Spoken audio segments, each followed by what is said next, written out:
ಗೌರಿಬಿದನೂರು ತಾಲೂಕಿನ ಹೊಸೂರು ಹೋಬಳಿಯ ರಂಗಪ್ಪನ ಪಾಳ್ಯ ನಿವಾಸಿ 18 ವರ್ಷದ ಹರೀಶ್ ಅನ್ನೋ ಯುವಕ ಹೊಸಪೇಟೆ ಗ್ರಾಮದ ಸಮೀಪದ ಜಮೀನಿನಲ್ಲಿ ಮೃತ ಸ್ಥಿತಿಯಲ್ಲಿ ಪತ್ತೆಯಾಗಿರುವ ಘಟನೆ ತಾಲೂಕಿನ ಜನರನ್ನ ಬೆಚ್ಚಿ ಬೀಳಿಸಿದೆ. ಘಟನೆಗೆ ಸಂಬಂಧಪಟ್ಟಂತೆ ಗೌರಿಬಿದನೂರು ಗ್ರಾಮಾಂತರ ಪೊಲೀಸ್ ಠಾಣೆಯಲ್ಲಿ ಪ್ರಕರಣ ದಾಖಲಾಗಿದ್ದು ಪೊಲೀಸರು ತನಿಖೆಯನ್ನು ಮುಂದುವರೆಸಿದ್ದಾರೆ.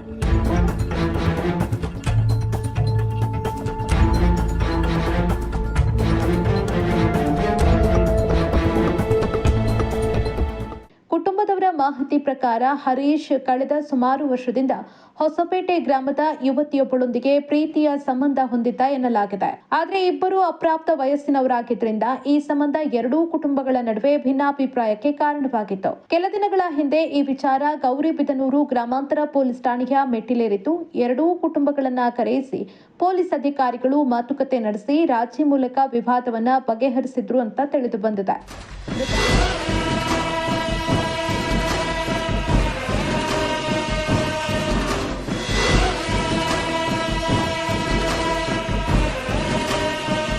ಮೃತ ಹರೀಶ್ ಅವರ ತಂದೆ ಮಾತನಾಡಿ, ಈ ವಿಷಯಕ್ಕೆ ಸಂಬಂಧಪಟ್ಟಂತೆ ಗ್ರಾಮಾಂತರ ಪೊಲೀಸ್ ಠಾಣೆಯಲ್ಲಿ ರಾಜಿ ಮೂಲಕ ಬಗೆಹರಿಸಿಕೊಂಡಿದ್ವಿ.